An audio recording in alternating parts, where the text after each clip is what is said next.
우리 지난 시간에 말씀을 통하여서 그 아가서 본문 2장에 보면 왕이 찾아와서 나와 함께 가자 하면서 그 뒤에 겨울도 지나고 비도 그쳤고 지면에는 꽃이 피고 새가 노래할 때가 이르렀고 비둘기의 우는 소리가 우리 땅에 들린다. 그러니까 굉장히 아름다운 그 비옥한 땅, 살기 좋은 환경이 그 땅에 그런 시절이 도래하였음을 말하며 일어나서 나와 함께 가자, 그렇게 본문을 말하고 있습니다.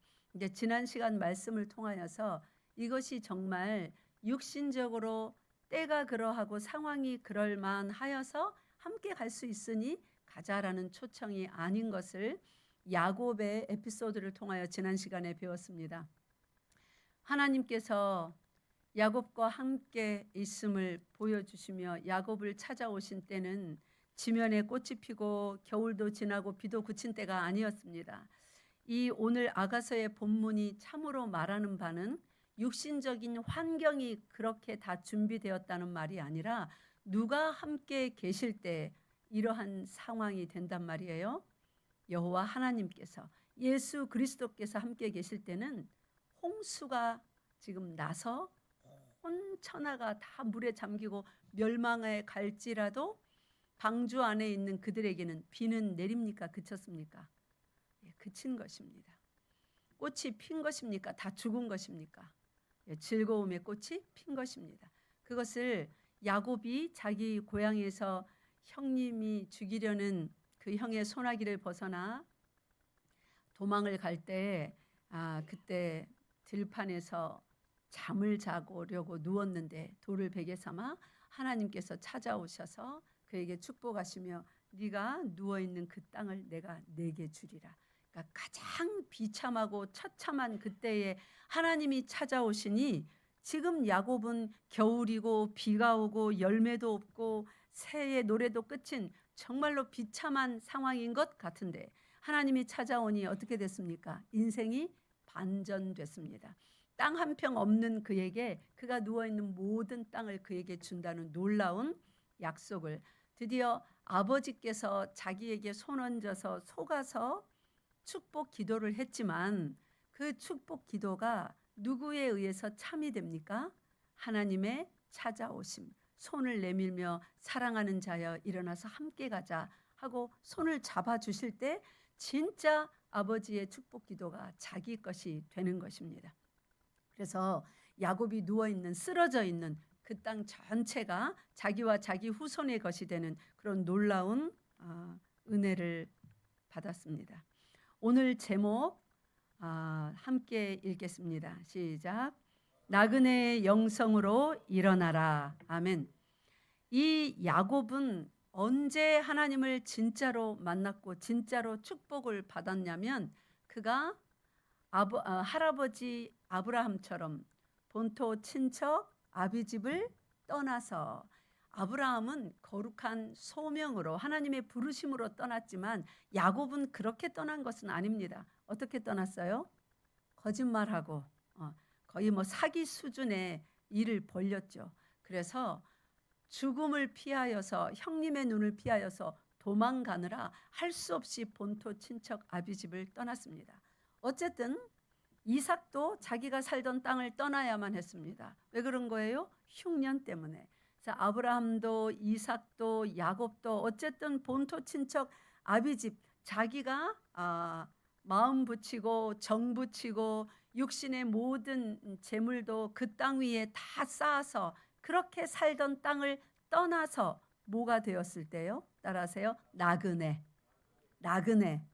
나그네가 됐을 때, 나그네는 막연한 걸음입니다.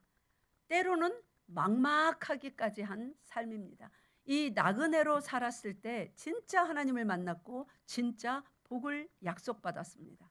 성경에 보면 전부 다 이 나그네로서 살 때 하나님께서 찾아오시고 복 주시고 보호하였음을 우리는 셀 수도 없을 만큼 많은 경우를 들 수 있습니다. 이스라엘 백성이 정말 하나님을 만난 곳이 어디입니까? 어디예요? 안 살아봤으니 뭐 아실 리가 있나? 어디에서 하나님을 진짜 만났어요? 광야에서 만났지 않습니까? 그 당시 세계 최고의 문명 국가였던 애굽. 제가 저기 대영 박물관, 영국에 있죠. 그 다음에 미국의 워싱턴에 가면 박물관 이름이 스미소니언 박물관이라고 있어요. 어마어마한 세계적인 박물관인데 거기 가면 특별히 이집트의 문화, 과학 기술, 의학, 의학 기술 이런 것이 많이 전시되어 있습니다. 모형이 아니라 실제로 고고학자들이 이제 땅 밑에서부터 발굴해낸 거를 전시해 놨는데 거기 다른 거는 막 그렇구나 하고 봤는데 제가 보면서 가장 놀란 게 뭐냐면 그 이집트 사람들이 외과 수술을 얼마나 잘하는지 지금 우리 모세 있잖아요. 모세가 살던 그 시대, 그런 시대의 이야기입니다. 그런 아주 고대 시대에 수술을 벌써 했더라고요. 그러니까 피라미드 짓고 하던 이스라엘 백성 시켜서 성을 많이 쌓고 짓던 그때의 수술을 벌써 했는데 어떤 수술이었냐면 두상을 아름답게 만드는, 지금은 턱 라인을 아름답게 만드는 뭔 수술을 합니까? V라는 양악 수술하느라 그래 막 깎고 그러잖아요. 근데 그 당시에 여러분 벽화에서 많이 봤을 거예요. 애굽 사람들 머리가 어떻든가요? 머리 모양이 두개골이 뒤로 이렇게 갖고 길쭉하죠. 그게 원래 그렇게 태어나거나 모자를 써서 그런 것이 아니라 그들의 미의 기준은 이 머리뼈가 길쭉해서 뾰족하니 둥글어야 된대요. 그걸 수술로 그렇게 만들었습니다. 이 두 개의 골을 이렇게 잘라서 머리뼈를 뭐 이어붙인 건지 어떻게 늘린 건지 하여튼 그런 수술 장면이 있더라고요. 수술 도구하고. 수술 도구야 지금의 것과 비슷하지만 아주 원시적이죠. 그래서 깜짝 놀랐습니다. 이 사람들이 이러한 지식을 가지고 있었구나. 그래 하여튼 그 화려한 문명과 문화와 기술이 있는 그 애굽에서 떠났을 때 광야는 아무것도 없는 것입니다. 막연한 삶, 막막한 삶, 그곳으로 하나님께서 불러내셔서 그들을 만났습니다. 그럴 때에 그들에게는 이제 드디어 겨울도 지나고 비도 그치고 이제 꽃이 피고 살아갈 명확한 방향과 소망을 갖게 되는 그런 복을 받았습니다. 우리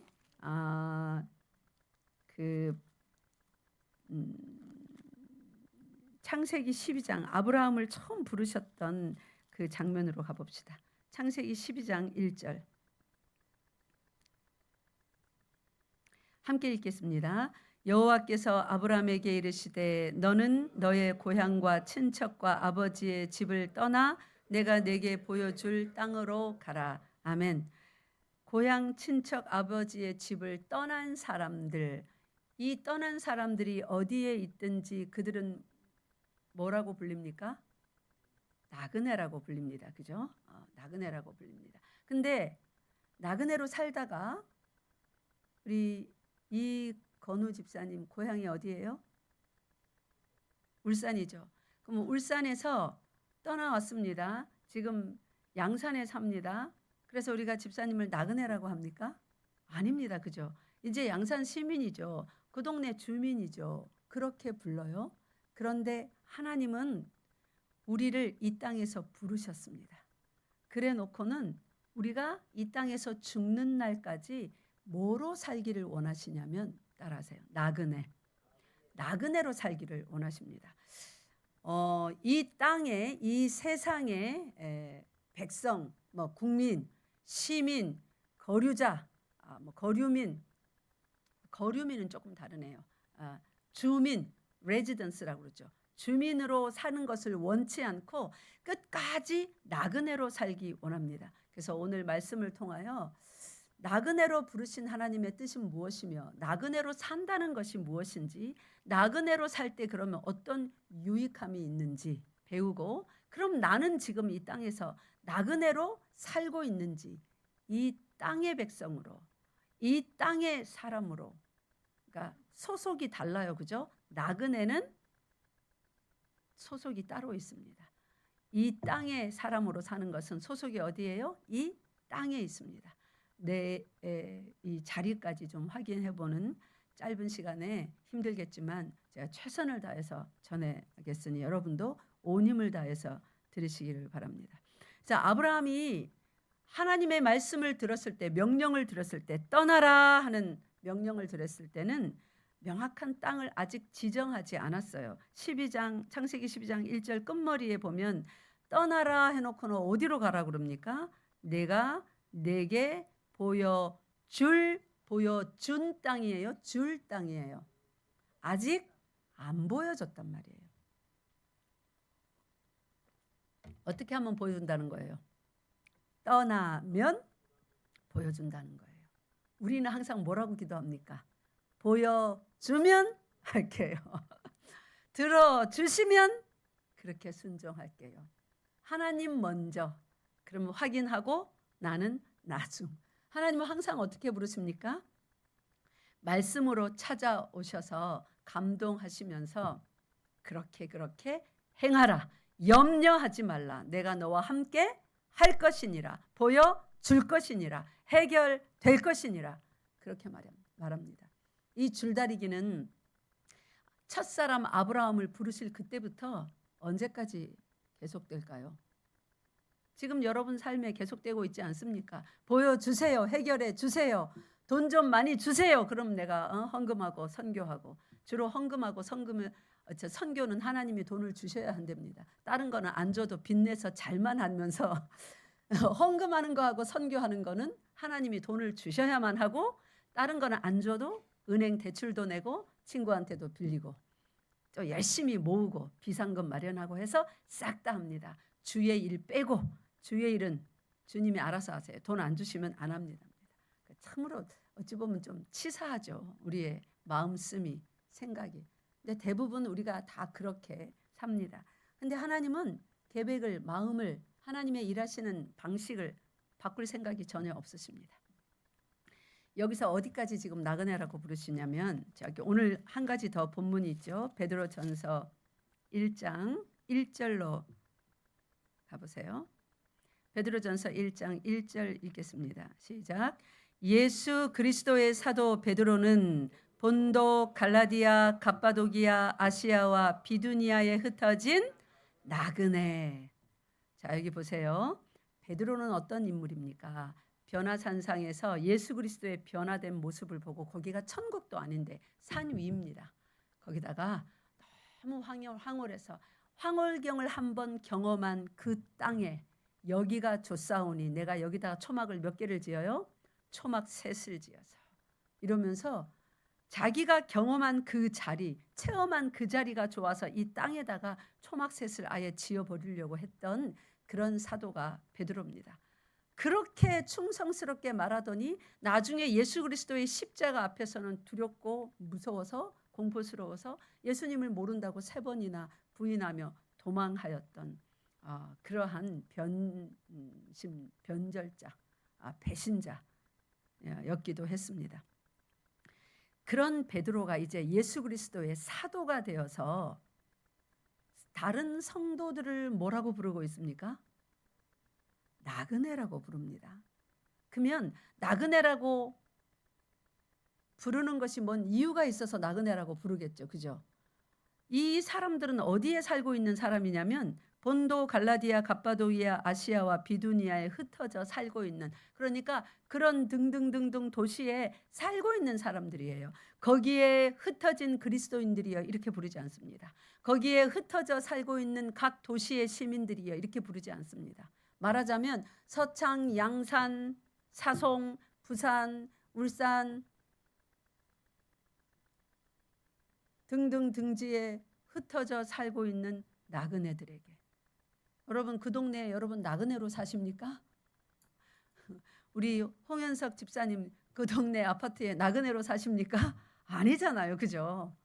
엄연한 거기 입주민으로, 주민으로 자신의 모든 재산을 가지고 뭔가 마련하고 또 쥐고 또 불려가면서 열심히 일하며 마음을 딱 붙이고 사는 거기 주민입니다. 입주민입니다. 그런데 본도, 갈라디아, 갑바도기에 여기 흩어져 사는 그리스도인들도 거기 사는 시민들입니다. 뭐 떠돌이 나그네들 아닙니다.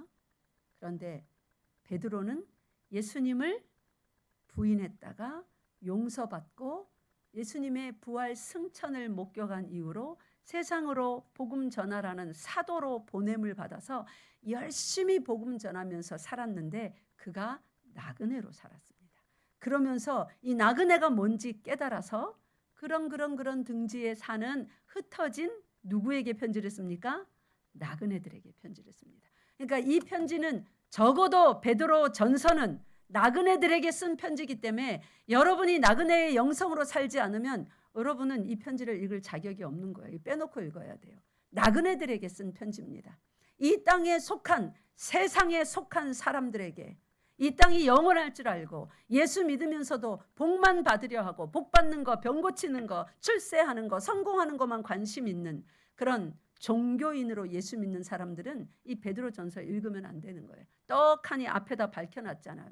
이 편지를 누구한테 적는다고요? 나그네들한테 적는다. 그래서 여러분이 베드로전서를 읽을 생각이시거든 반드시 나그네의 영성이 있어야 됩니다. 지금 있는 거 다 팔아서 어디를 떠돌아다니는 한량처럼 나그네로 살아라가 아니라 여기 편지를 받았던 사람도 그렇게 떠돌아다니는 사람이 아니었어요. 우리같이 정착하여 자기 마을에서 사는 사람들입니다. 그런데 나그네들이라고 불리는 거예요. 아브라함처럼, 이삭처럼, 야곱처럼 나그네의 영성을 소유한 사람들입니다. 그러면 나그네는 도대체 뭐가 나그네인가? 어디에서 어떻게 불러냄을 받아서 나그네가 되었는가? 우리는 어디에서 불러냄을 받았습니까? 죄와 사망에서. 또 동네 이름 생각했죠. 나 어디 있을 때 했습니다. 나 울산에서 불러냄을 받았는데 그게 아니고요. 죄와 사망에서 불러냄을 받았습니다. 어딘가 익숙했던 곳에서 누군가에 의해서 하나님이 부르실 때는 거부할 수 없는 부르심으로 부르십니다. 하나님이 이렇게 하나님께서 구원하시려고 불러내시는데 아니 나는 지금은 아니에요. 안 믿을래요. 할 수가 없다고 칼빈은 말합니다. 그게 irresistible calling이라고 그래서 거부할 수 없는 불가항력적 은혜로 부르신다고 되어 있습니다. 그러니까 하나님이 너 이리 나와. 이제 세상에서 나와서 나에게 속한 사람으로 살아 할 때는 그때가 되면 거부 못하는 거예요.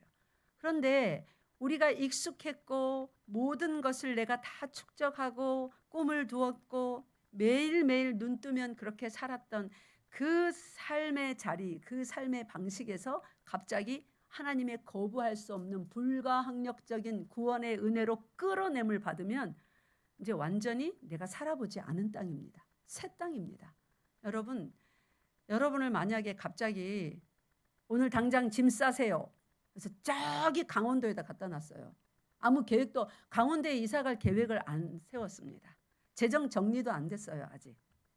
그리고 거기에서 뭐 하고 살지 강원도가 어떻게 생긴 도시인지 아는 사람 아무도 없습니다. 그러면 어떻게 해요? 막연한 떠남입니다. 그죠? 그리고 막막합니다. 여러분 막막하다는 게 뭘까요? 막막하다. 막막하다는 것은 막다라는 동사의 어근에서 나온 단어입니다. 가로막다, 차단하다, 통하지 않다. 그래서 막연한 것이 계속되면 그 다음에 어떻게 되는 거예요? 조금 막연하다는 아직도 그래도 방법이 좀 남아 있을 때 그러나 구체적이지 않을 때 막연하다 합니다. 근데 막막하다는 뭐예요? 그 막연한 그래도 좀 구체화되면 뭔가 할 수 있을 것 같은 그 기회 소망조차도 다 막힌 상태. 완전히 모든 소망이 끊어진 차단된 상태를 뭐라고 합니까? 막막하다라고 합니다. 이 막막한 상태가 계속되고 계속되면 이제 어디에 도착하게 됩니까? 죽음요. 죽음을 선택합니다. 사람들은. 그런데 아브라함이 하나님이 부르실 때 불러내는 그 장면을 보면 좀 막연합니다. 땅을 보여줬습니까? 안 보여줬어요. 이스라엘 백성들이 불러냄을 받아서 광야에 섰을 때 막연한 정도가 아닙니다. 뭐예요? 막막합니다. 뭘 마셔요? 뭘 먹어요? 뭘 입어요? 어디에서 자요? 밤에 그 사막의 전갈 그 맹수들 하이에나들로부터 어떻게 자기를 보호해요?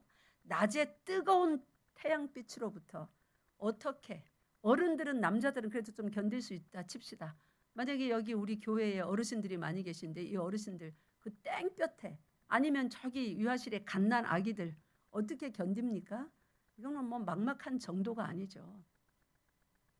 성인들도 30분 못 서 있는데요. 그 이스라엘 성지 순례 간 사람들 이 시내산 주변에 광야에 세워놓으면 이 한낮에 햇빛 아래에 세워놓으면 30분이 안 돼서 픽픽 쓰러진답니다. 일사병으로. 그리고 놔두면 그냥 죽는 거예요. 그렇게 태양빛이 강렬하답니다. 그러니까 이게 막막한 부르심이에요. 그러니까 이 막막함은 그냥 길을 잃은 상태, 어디로 가야 될지 모르는 상태일 뿐만 아니라 완전히 그냥 패닉. 누군가가 손을 내밀어 주지 않으면 뭐 해야 되는?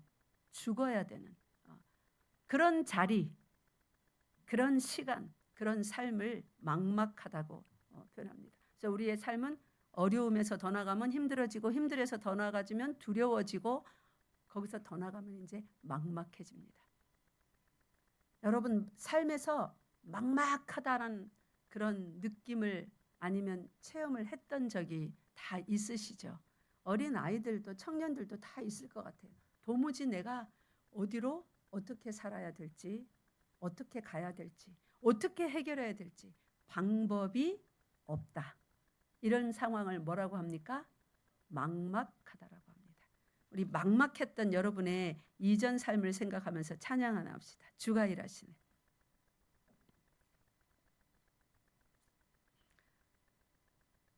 우리 저기 유진자매님 여기 주가 일하시네. 우리 찬양하겠습니다. 이 가사에 보면 날이 저물어 갈 때, 빈들에서 걸을 때, 그때가 하나님의 때, 내 힘으로 안 될 때, 빈손으로 걸을 때. 그러니까 날이 저물고 빈들이고 내 힘으로 안 되고 빈손이면 이게 무슨 때예요? 막막한 때, 광야의 삶, 돈 다 잃어버리고 저 코로나 때와 같이, IMF 때와 같이 사업 잘하다가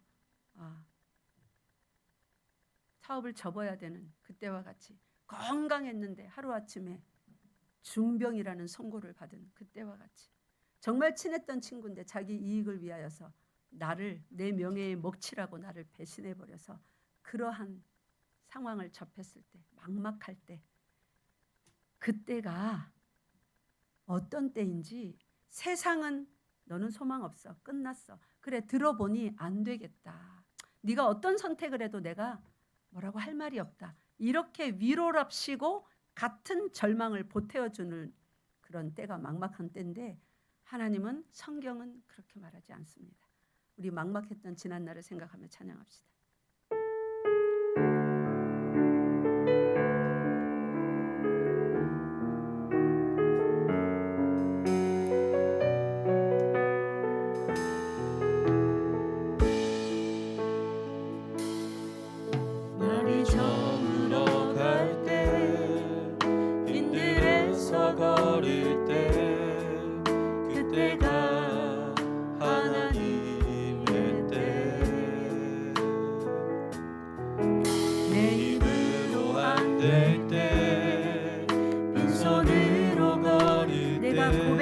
여호와 이래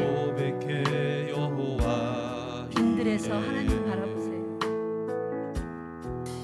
날이 저물어갈 때 빈들에서 거릴 때 그때가 하나님 세상의 시간의 삶을 끝내고 하나님의 시간으로 들어오셔야 됩니다.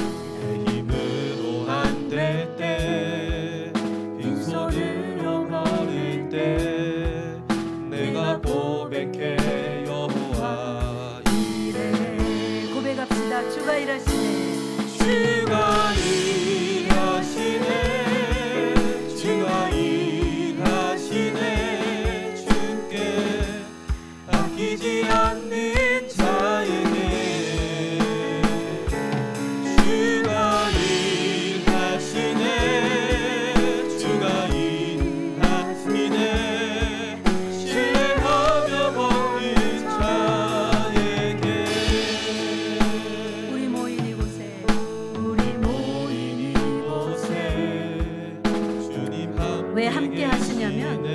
나그네로 부르셨기 때문에 우리네 아버지 나그네에게 주시는 하나님의 은혜가 있습니다. 적은 떡과 물 여러분 가진 것이 적습니까? 내 모든 걸 그 적은 걸 하나님께 드려보세요. 모두 고백해 여호와. 전심으로 고백합니다. 주가 일하시네. 주가 일하시네 주가 일하시네 주께 맡기지 않는 자에게 주가 일하시네 주가 일하시네 신뢰하며 버린 자에게 아멘. 우리 천국 갈 때 뭐 가져갈까요? 뭐 가져가야 돼요? 여러분 지금 하고 있는 금목걸이 가져갈까요? 금반지, 금목걸이, 뭐 금부치 아무것도 못 가져갑니다. 천국 들어가기 직전에 하필이면 1억짜리 적금을 완성했는데 예수님이 오시는 거예요. 그래서 정말 이런 마음 들까요? 1억 적금하고는 비교가 안 됩니다. 제가 1억 적금 들었다는 말이 아니에요. 예수님은요, 이 땅의 어떤 것하고 비교할 수 없는 풍성함이요, 완전함이요, 또 만족함이요, 최고의 즐거움이요, 행복이기 때문에 자신 있게 다 버리고 떠나라 말씀하시는 거예요. 책임 못 질 얘기 세상 사람들한테 많이 들어서 많이 속아봐서 성경까지도 혹시 잘 믿지 못합니까? 여러분, 예수님을 전심으로 믿으시기 바랍니다. 예수님이 떠나라 하면 떠나야 돼요. 아브라함에게 떠나라 하시니 떠났습니다. 그가 본토 친척 아비 집을 다 버리고 떠났습니다. 창세기 15장 13절에 보면 그냥 들으세요.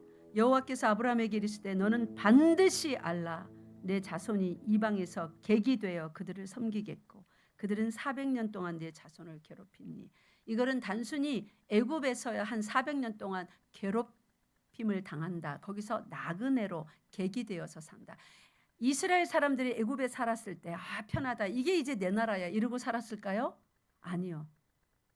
그들은 아브라함으로부터 이삭으로부터 하나님의 약속을 전달받은 사람이어서 그들의 땅이 예정되어 있었습니다. 어느 땅이었어요? 가나안 땅이었어요. 아브라함에게 이 땅을 하면서 땅을 보면서 말씀해 주셨고, 이삭에게도 말씀해 주셨고, 야곱에게도 누워있는 그의 비참한 나그네로 있을 때 네가 누워있는 이 땅을 약속해 주셔서 이스라엘 백성은 애굽에서 400년이나 살았지만 애굽의 그 대제국의 백성들로 살지 않았습니다. 나그네의 영성으로 살았습니다. 그래서 나그네로 객이 되어 그러나 그들을 섬긴다고. 그러니까 핍박받는 노예로 산단 말이겠죠. 창세기 28장 4절에도 들으세요. 아브라함에게 허락하신 복을 내게 주시되 너와 함께 내 자손에게도 주사 하나님이 아브라함에게 주신 땅 곧 내가 거류하는 땅을 내가 차지하게 하시기를 원하노라. 하나님은 계속 어떤 한 땅을 약속하시면서 네가 지금 살고 있는 그 땅에 마음 붙이고 정 붙이고 모든 것을 쏟아부어서 꿈을 거기서 이루려고 그렇게 살지 말아라. 나그네로 살아라. 그러면서 뭐라고 말씀하시는 줄 알아요? 출애굽기 22장 21절 펴보세요. 성경에 여러분들 출애굽기 22장 지금부터 읽을 몇 구절의 말씀을 읽으면서 하나님은 참 선하셔서 착하게 살아라, 나그네까지도 잘 대접하라 했구나 하고 이것을 그렇게 오해하시면 안 됩니다. 여기는 하나님의 백성이 이 땅에서 나그네로 살아가기 때문에, 당신의 자녀들이 나그네로 살아가기 때문에 그렇게 말씀하시는 하나님의 이면적인 깊은 사랑이 담겨 있는 말씀입니다. 출애굽기 22장 21절 시작. 너는 이방 나그네를 압제하지 말며 그들을 학대하지 말라. 너희도 애굽 땅에서 나그네였음이라. 이 말은 너희도 이 땅에서 나그네로 살기 때문이니라. 마찬가지 말입니다. 23장 9절, 출애굽기 23장 9절. 시작. 너는 이방 나그네를 압제하지 말라. 너희가 애굽 땅에서 나그네 되었은즉 나그네의 사정을 아느니라. 아멘. 자, 오늘날 베드로전서에 의하면 우리 모두도 나그네로 부르셨습니다. 왜 나그네인지 아직 제가 말씀 안 드렸었으니까 거기는 계속 궁금증을 가지고 있으세요.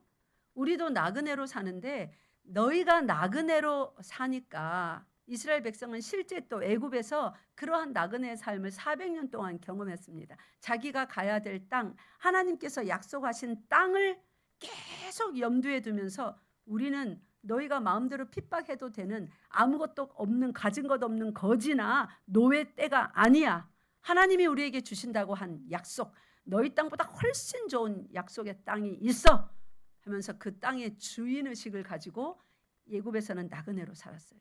똑같은 이치로 우리에게 하나님은 베드로전서에 또 신약 성경 예수님 이후의 시대들에게 적용하십니다. 너희의 본향은 어디다? 천국이다. 하나님의 나라다. 그러니 이 땅에 사는 동안 어떻게 살아라?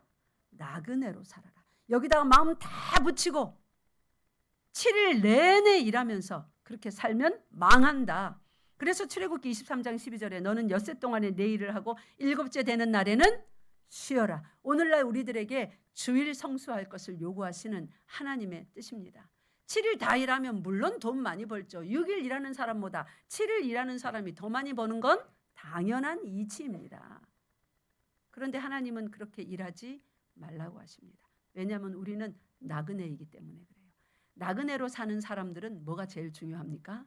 건강이 제일 중요해요. 나그네로 살아서 지금 자기 집을 들어가야 되는데 길 가다가 아프면 어떻게 됩니까? 집을 못 가잖아요. 누가 치료해줘요? 나그네로 사는데.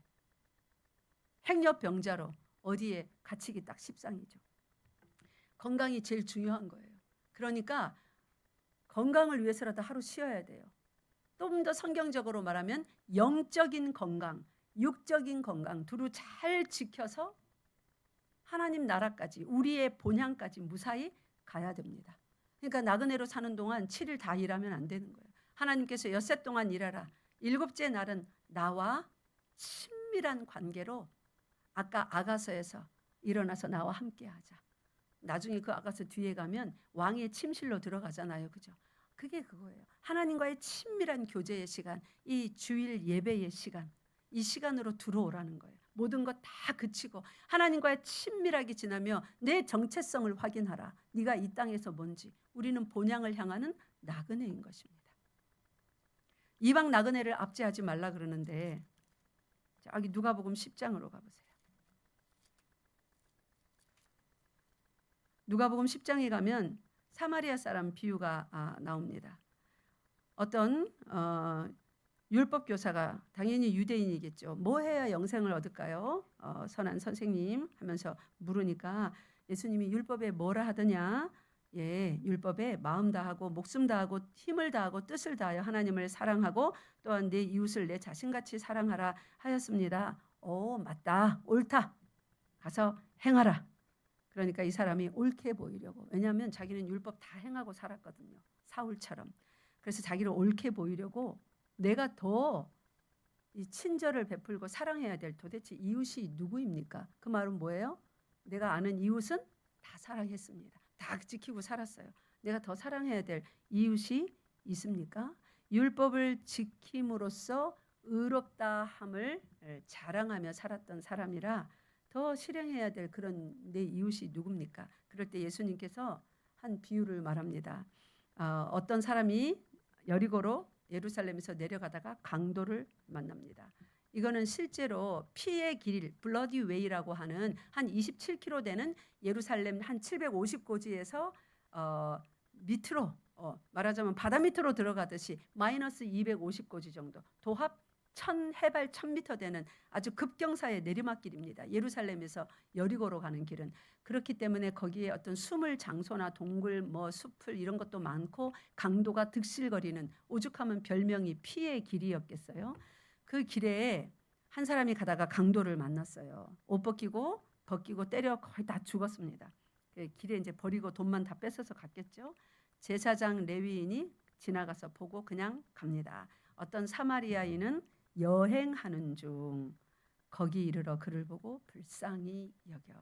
자, 나그네는 어떻게 사는지, 누가 우리의 이웃인지 여기서 어떻게 밝혀주시냐면, 죄와 사망에서 건짐 받아서 예수를 믿는 자로 이제 그의 소속이 세상이 아니라 하나님의 나라로 소속된 사람들의 삶은 그때부터 이제 어디로 가야 되는 거예요? 예수 믿은 그때부터 이 땅에서 천국으로 가야 되는 거예요. 그죠? 어디를 가든지 여행하는 사람입니다. 저 멀리 배는 나의 시온성. 여러분 눈앞에 저 멀리 배는 시온성, 천국, 하나님의 나라를 날마다 보면서 아침에 일어나서 저녁이 되고, 저녁에도 그 시온성 천국을 바라보며 잠자리에 들고, 그 다음 날에 일어나도 또 시온성 천국을 바라보면서 나그네의 여정을 시작하고, 잠자리에 들 때도 또 천국이 나에게 다가오고 있다는 것을 선명하게 바라보면서 그렇게 매일을 사십니까? 그렇게 살아야 되는 거예요. 그렇게 사는 나그네의 삶이 여행하는 중 어떤 사마리아 사람은, 이제 비유의 말씀이니까 우리 그리스도인들을 비유하는 겁니다. 그리스도인이면 사마리아인처럼 여행자로 살아야 돼요. 여행자가 누가 돈으로 저기 필리핀 여행 가서 거기다가 빌딩 사갖고 짓고 뭐 땅 사갖고 빌딩 짓고 이럽니까? 돌아와야죠. 그렇잖아요? 여러분 이 땅에다가 모든 명예와 재물을 다 쏟아서 무조건 더 많이 가지고 더 많이 더 높게 여기 쌓아가면 그건 여행자가 아닌 거예요. 여기 주민이지. 하나님은 그렇게 살지 말라는 거예요. 집에 와야지. 너 지금 거기서 뭐 하냐? 너는 나그네다. 나그네는 누가 돌보세요? 하나님이 돌보십니다. 그래서 율법에 나그네를 학대하지 말라 그런 율법까지 주신 거예요. 하나님이 나그네를 돌보시기 때문에. 여기서도 강도 만난 이 나그네를 하나님이 어떻게 돌보시는가? 사마리아인이라고 하는 나그네의 삶을 사는 그 사람의 눈을 누가 엽니까? 하나님이 여시고, 그 사람의 마음을 누가 감동하십니까? 하나님이 감동하시고, 자기의 모든 것을 내어서 이 사람을 치료하고, 내가 갔다가 올 때 부족하면 다시 줄 테니까 끝까지 잘 돌보아 주시오. 그렇게 말합니다. 사랑하는 성도 여러분, 이제 말씀을 맺습니다. 예수님께서 나의 사랑, 나의 어여쁜 자야, 일어나서 나와 함께 가자 하고 손을 내미셨잖아요. 이거는 뭐 어떤 화려한 엄청난 위대한 업적을 남기는 길로 그렇게 가자는 게 아니에요. 나그네의 삶으로 너 거기 몸 바쳐서 정 붙여서 모든 꿈을 거기다 놓고 거기 살았지. 죄와 사망의 자리, 이 땅 위에서의 삶, 거기서 나와. 너 혼자는 못 나와. 네 힘으로는. 땅이 끌어당기는 힘이 중력만 있는 줄 아세요? 얼마나 강한지 못 나옵니다. 그러니 왕이 찾아오셔서 손 내미는 거예요. 내 손 잡아라. 같이 가자 하시면서 주께서 불러내시는 그 자리는 어디 장소 이동이라기보다도 따라하세요. 새로운 삶, 거룩한 삶, 그 새로운 삶을 살자는 것입니다. 여러분 예수 믿고도 혹시 계속 동정의 삶을 살고 계시지는 않습니까? 내 힘으로 뭔가 다 하려고 하는, 내가 목적해놓고 이걸 이루기 위해서 주님 도와주세요, 주님을 끌어내리려 하는, 예수님을 믿기는 믿는데 주님을 끌어내려서 내 영역에 집어넣고 가둬놓고 예수님한테 이거 해달라 저거 해달라, 내가 당신에게 이거 해줄 수 있다, 나 이만큼 충성할 수 있다, 이러고 있지 않으세요? 그 예수 믿는 게 아니에요. 하나님을 괴롭게 하고 그 이름을 망령되게 하는 거죠. 예수를 믿는 것은, 나그네의 영성을 가졌다는 것은 아까 베드로 전서 1장 1절에 본도 갈라디아 갑바도기아 아시아 비두니아에 흩어진 나그네란 말은 이 땅에 살았는데 이제 예수 그리스도의 이름으로 거기서 불러냄을 받아 똑같은 집에 똑같은 도시에 살고 있을지라도 이제 새로운 삶을 살아서 베드로인 이 글의 저자인 나와 함께 본향을 향하여 살아가는 너희 나그네 된 너희들에게 내가 편지한다, 그 말입니다. 여러분은 지금 나그네로 삽니까? 이 땅이 영원할 것 같아서 아직도 이 땅 위에 꿈을 실현하기 위하여서 날마다 전전긍긍입니까? 여러분 눈 뜨면 저 멀리 하나님의 도성인 천국을 먼저 상기시켜야 됩니다. 자기 전에 행여 주님 내가 잠들 동안에 오실 예정이세요 혹시? 내가 깊은 잠에 빠져서 주님을 눈치채지 못하는 그런 일이 없도록 내가 자는 동안에도 성령 하나님 나와 함께 해주세요. 주님이 언제 오실지 모르나 나그네는 이 땅 위에 나그네입니다. 하나님, 내가 어떤 성취를 이 땅에서 맛보고 어떤 업적을 어떤 공로를 세운다 할지라도 주님 오시는 날 그것은 아무것도 아닌 것입니다. 다 불태워 없어질 것들이오니 내게 보배는 주 예수 그리스도 당신 한 분이십니다. 나의 심령을 사로잡으시고 생각을 사로잡으셔서 내가 이 땅을 사는 동안 나그네로 살아가는 것, 이 삶 잊지 않게 하여 주시옵소서. 내가 나그네로 살아가니 나그네 심령을 자세히 알아 누가 내 이웃입니까 하지 않게 해주시고 내가 날마다 만나는 그 모두가 여행지에서 만나든 우리 동네에서 만나든 저 다른 도시에 가서 만나든 내 눈앞에 보이는 모두가 나의 이웃인 것을 명심하고 죽게 하듯 대하며 그렇게 나그네로 살게 하여 주시옵소서. 그런 기도를 날마다 드리며 사는 여러분 되시기 바랍니다. 그렇게 나그네로 살지 않으면 이 땅 위에 모두 다 이 땅 위에서 이 경쟁하잖아요. 조금 더 높이, 조금 더 많이, 조금 더 멀리 이거 하려고 경쟁하는 삶만 살게 됩니다. 얼마나 피곤합니까? 근데 예수님은 그 경쟁의 테두리에서 나오라. 나와 함께 가자. 예수님은 경쟁하는 삶 살지 않았습니다.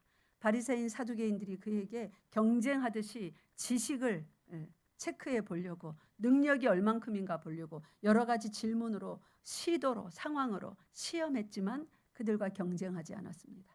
진리의 말씀 자체이신 예수님이기 때문에 항상 정확한 완전한 답변을 하심으로 그들의 입을 그들의 시도를 모두 차단하셨습니다. 그러나 때가 되었을 때 예수님을 잡아서 죽일 수 있도록 스스로 모든 능력을 다 내려놓으셨습니다. 믿습니까? 취하기도 하고 내려놓기도 하셨습니다. 당신의 백성들을 위하여서. 예수님도 이 땅에서 나그네로 사셨습니다. 그 증거가 머리 둘 곳도 없다 말씀하신. 왜 둘 곳이 없어요? 예수님 집 있었잖아요. 고향이 있었잖아요. 근데 머리 둘 곳이 없다는 말이 무슨 말씀이에요? 당신이 이곳에 영원히 어떤 소망을 두고 사는 그런 땅이 아니라는 거예요. 예수님의 나라는 저 위에 있어요. 하나님의 나라, 완전한 나라. 사람이 육신으로 살지 않고 몸은 가졌으되 뭐로 사는 나라요? 영으로 사는 나라. 육신대로 행하면 반드시 죽을 것이로되 망할 것이로되 영으로 행하면 살리라. 그래서 완전한 육신 가운데서 완전한 영으로 하나님과 연합되어 마음껏 영원히 사는 그 나라로 우리가 지금 가고 있습니다. 여러분 이 땅에서 뭐가 좀 잘 안 되십니까? 너무 그렇게 안타까워하지 마세요. 여러분이 나그네인 것을 필그림이라고 그러죠. 신앙의 여정을 하는 나그네들. 보따리 이렇게 딱 메고 왜 우리 만화 영화 이런 데서 많이 봤잖아요. 그죠? 여러분은 전부 다 길 가는 나그네. 우리의 본향은 어디예요? 예, 천국입니다. 한 절 읽고 마치겠습니다. 히브리서 11장. 히브리서 11장 13절부터 16절까지 읽겠습니다. 13절부터 16절. 성경 속에 나오는 모든 믿음의 선배들은 이 나그네의 영성으로 모든 고난을 넘어섰습니다. 그리고 하나님 품에 안겼습니다. 지금은 우리 시대고 우리의 차례입니다. 우리가 잘 가야 우리 믿음의 후배들도 또 그 길을 따라올 것입니다. 13절부터 16절 함께 읽겠습니다. 시작.